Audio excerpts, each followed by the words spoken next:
That's Ja Morant describing that buzzer beater, the unreal buzzer beater last night. In scoring a career high and franchise record 52 points. Man.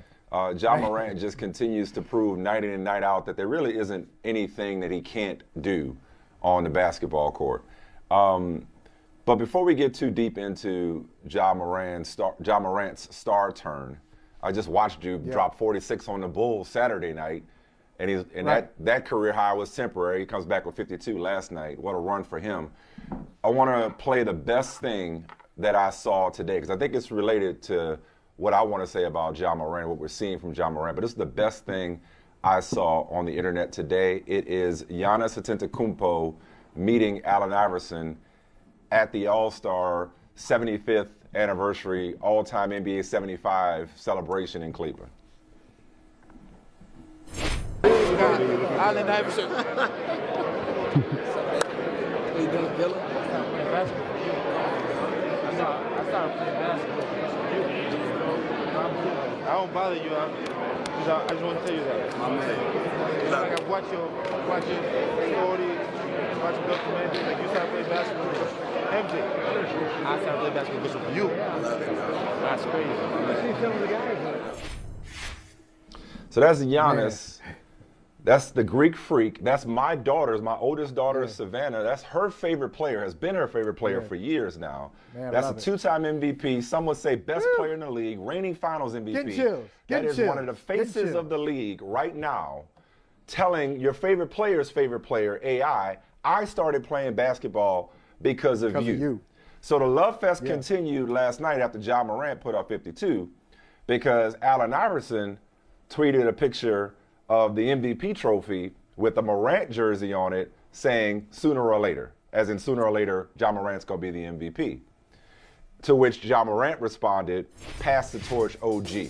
So what that got me just kind of really feeling was just this appreciation for our privilege of being able to witness a star being born. Like, I don't know that there's anything really cooler than watching somebody ascend right before our eyes, the way we're watching Ja Morant ascend right before our eyes. And he's not just somebody who might be able to carry the Grizzlies deep into the playoffs. He's not just somebody who will push his way onto the MVP ballot this year or in future years, or as the AI is saying, eventually win MVP. He's somebody who can carry the league, who can carry the game forward. He certainly seems up to the challenge. And I'm watching him last night, and I'm watching the way he plays and how explosive he is, and rest in peace, Jakob Poeltl. Just joking, but he kind of ended my man last night. But I'm watching, his high-flying act. We're watching his game evolve. We're watching the respect that people like Iverson are putting on his name. And I'm just thinking, man, there's going to be a generation of players who are watching Ja Morant who are going to go up to him one day and say, I started playing basketball because of you. Or I tried to model my game after you. Or I wore my hair with the colored dreads the way you do. Or I approached my teammates and I approached leadership. I play with the kind of infectious joy that you play with. So it's just really fun as we focus on who's going to win MVP and who's going to win the championship and who's going to get traded and who's going to lead this team and that team. Some of the macro drama that we get caught up in, it was just real wholesome and really enjoyable. The last couple of games from Ja Morant, really all season, but the last couple of games, just to watch a superstar being birthed before our very eyes and saying, you know what, man, this dude's not coming, he's here, and he's going to be here for a long time, and he's somebody that we're all going to root for. Grizzlies fan or not, he's going to be one of the future faces of the league, a la Allen Iverson or the Greek Freak. And that's the other thing. That's the other thing about those stars that you talked about. Whether it's Allen Iverson, Michael Jordan, Kobe Bryant, LeBron James, they were national. So you didn't necessarily have to be from Los Angeles, Cleveland, Philadelphia to root for them, Chicago. They were the team, you watched them. You saw them all the time. They were on national TV. Hey, a Bulls game on a Sunday at 3:30 Eastern time, you're checking it out. And you might be living in New Orleans. You might be living in New York City. You're watching it because they got that star that everybody wants to see. And he's that guy, Mike. I can't tell you the last time I was this excited about a player at this stage of his career. You hear a lot about guys coming out of college, a number 1 overall pick, or somebody you've been following these days, following in high school and their 1 year in college. Ja Morant, we heard about him in his first, people like serious basketball heads knew about him.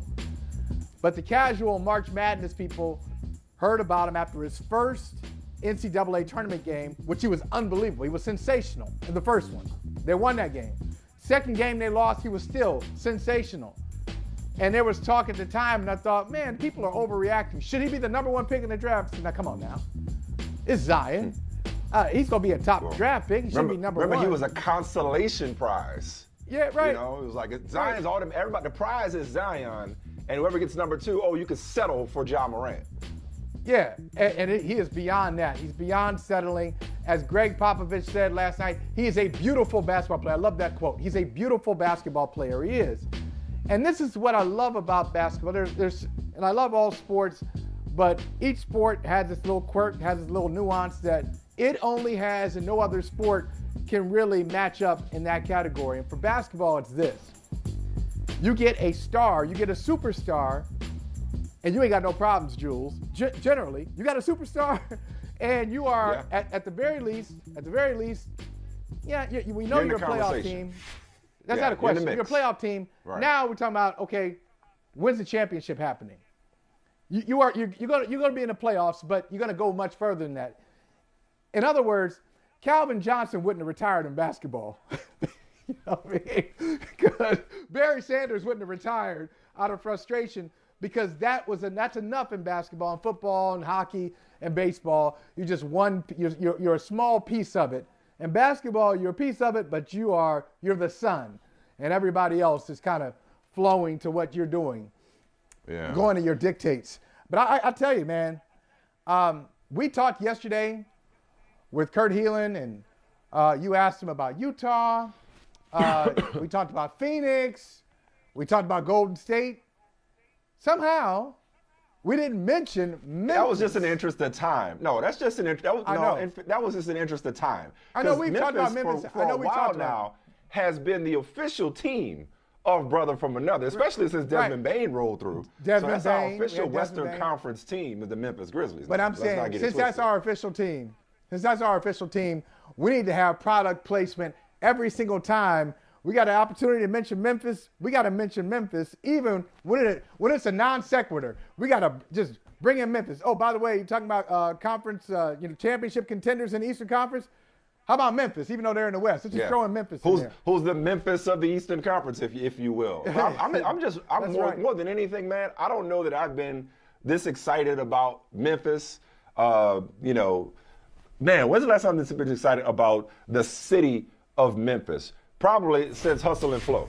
Maybe since Hustle and Flow. I don't know. Hustle and Flow, Ball and G, Swab House, 3-6 Mafia, Derrick Rose when John Calipari was there. I don't know, go back to Penny Hardaway if you want to. But no, and all jokes aside, this market, I didn't realize the history. Even in particular, the history of the Grizzlies, and before that, the Vancouver Grizzlies, but the Grizzlies as a franchise with the number 2 overall pick. And I didn't realize that in 2003, I forgot about this. In 2003, when LeBron went 1 to the Cavs, their pick was top 1 protected. And it went to Detroit. And that's how Detroit ended up taking I forget his name. I shouldn't forget his name. Darko Milicic, thank you. Darko Milicic. Who knows who the Grizzlies would have taken, but nonetheless, they wouldn't have taken franchise. Darko. Yeah, well, hopefully. This franchise, even though they've had some really fun, gritty, grindhouse, lovable type teams, it's interesting that last night, look, Ja's been doing this all season, not 52 points, but he's been doing this, playing phenomenally well all season, all NBA well all season, maybe fringe MVP ballot all season.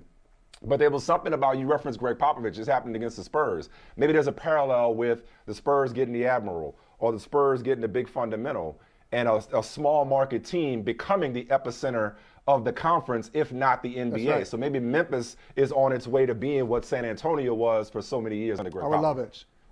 I'd love to see it, man. This franchise has never had a 50-point scorer. And as you as you referenced, they've had a lot of lottery picks. They've had a lot of terrific players. Now, I remember going all the way back when they first got into the league, and Vancouver was a great city. I mean, happy for Memphis, but back when I was covering the NBA, that was part of the trip. I used to love this trip. Just like all in one swoop. Go to Portland, you go to Seattle, rest in peace, shout out Sonics.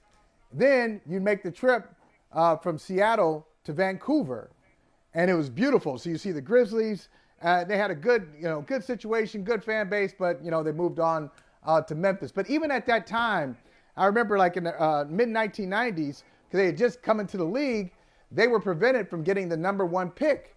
So in that Tim Duncan draft, it wasn't just a LeBron draft. In the Tim Duncan draft in 1997, they had the worst record in the league, but they couldn't get the number 1 pick because they were an expansion team. But people were hating on expansion teams. You can't be number 1 because you're gonna be bad. You can't come in and take them. So I think they wound up with like Big Country Reeves or something like that, Bryant Reeves, and the Spurs wound up with Tim Duncan or Sharif Abdul-Rahim, somewhere around there. They had a lot of guys like that, but they've had a lot of good players in their history. The grit and grind days, Tony Allen, Zach Randolph, Mark Gasol. They've never had a superstar like this. And Abdul-Rahim, if you look him up, he was terrific. He was nice. A great scorer. Oh no, he was nice. But not like this.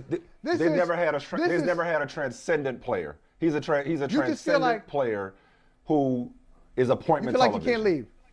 You can't leave. Yeah. You can't leave. Yeah. If Ja Morant is on the court, you don't want to. And it's fine. Basketball is one of those sports. You can talk during the game. It's okay. You can talk to somebody, but you almost like if somebody's talking to you, you're still keeping your eyes on the court. I'm just so excited for Memphis. I'm excited for this guy. He seems to have all of the requisite superstar traits. He can perform in big moments. He can. He could do it all. Last night, in a 52-point game, he gave you everything you want to see. You want to see a guy fly to the rim. You want to see a guy play with efficiency. You want to see a guy be a good teammate, play well in the clutch, all this. He can do all that. Plus, he seems to be, as we talked with Mark Spears about this before, he seems to be wired for Memphis. He's a big-time player in a small market. Yeah, wired for Memphis, and his teammates seemed to adore him. Just the scene afterward, the way they were mobbing him, the way they were egging him on to get 50, the way they were, taking the pictures with him. That market loves him. That organization loves him. His teammates love him. They respond to him. They feed off of him.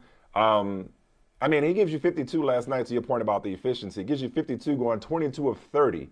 You don't see many guys get 52 points with 4 threes. He went 4 for 4 from 3. Yeah. With 4 threes and 4 free throws made. He made 4 free throws, made 4 threes, and still gave you 52 points. In his last 4 games, granted the first 2 were losses, but he's gone for 44, 20, 46, and 52. But just, again, in the macro, just the big picture for me, in a day and age where the regular season, as we talk about reducing the number of games, where the regular season seems to matter less and less. We like to fast forward to the playoffs. We like to rush the process. We want to just get to see who's going to, contend for a championship.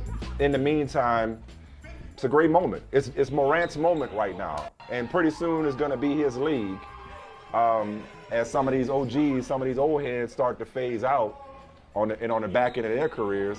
Again, man, just watching a star being born. I don't know about you, Michael, but I didn't watch. I watched from the upper angle. I didn't watch the birth of my children.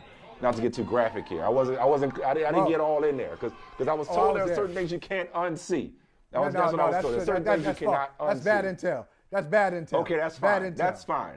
I only say that to say, watching a star being born, I feel like the monkey in The Lion King with Ja, and I'm just like holding Simba up to the heavens. Like it just, like last night just felt like just we saw something and we remember something. And again, it was only the regular season. I know legends are made in the playoffs. I get that. You don't get on the all-time 75 and congratulate your idols and meet your idols because you dropped 52 on the last day in February. I get all of that, but it's got to start somewhere. And it feels like it's starting, and it's already started.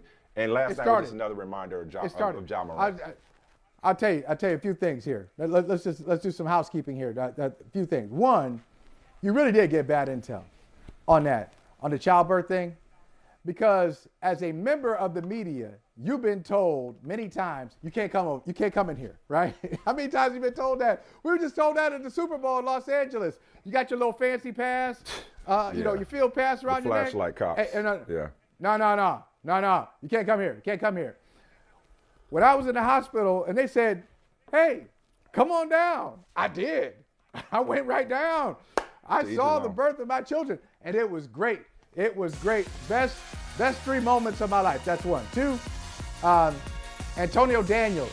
They drafted Antonio Daniels with that pick. They could have had Tim Duncan. They wound up with Antonio Daniels. Think about that.